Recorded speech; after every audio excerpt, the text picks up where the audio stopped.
Headed to the lake to run the Animal Twin Cat and the Mini Dom. Just chilling, nice, beautiful sunny day. It's gonna be raining for the next few days, so figured why don't I get some fun in now while I can.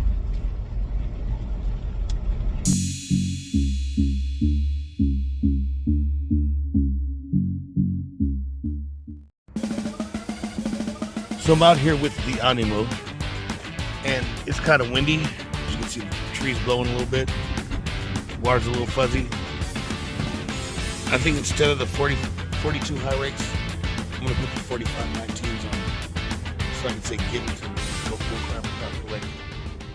Well, as it turns out, I forgot my other left hand 4519, so 42 high rake it is. I guess I'll just be driving the boat. Who's got the baddest boats on the scene?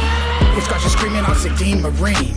Who's got the strongest boats on the scene? Who's got you screaming Oxidean Marine? Who's got the raddest boats on the scene? Who's got you screaming Oxidean Marine?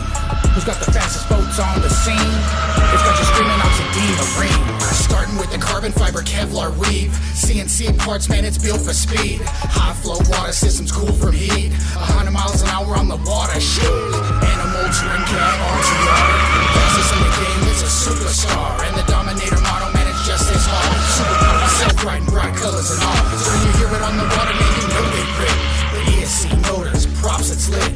Strongest power systems on the market, legit. Oxidean Marine, no questions, that's it. Who's got the raddest boats on the scene? It's got you screaming Oxidean Marine. Who's got the best boats on the scene? It's got you screaming Oxidean Marine, yeah.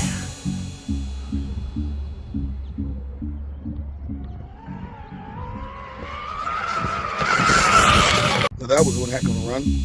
Water's a bit weird today, but always a good time with the Animal.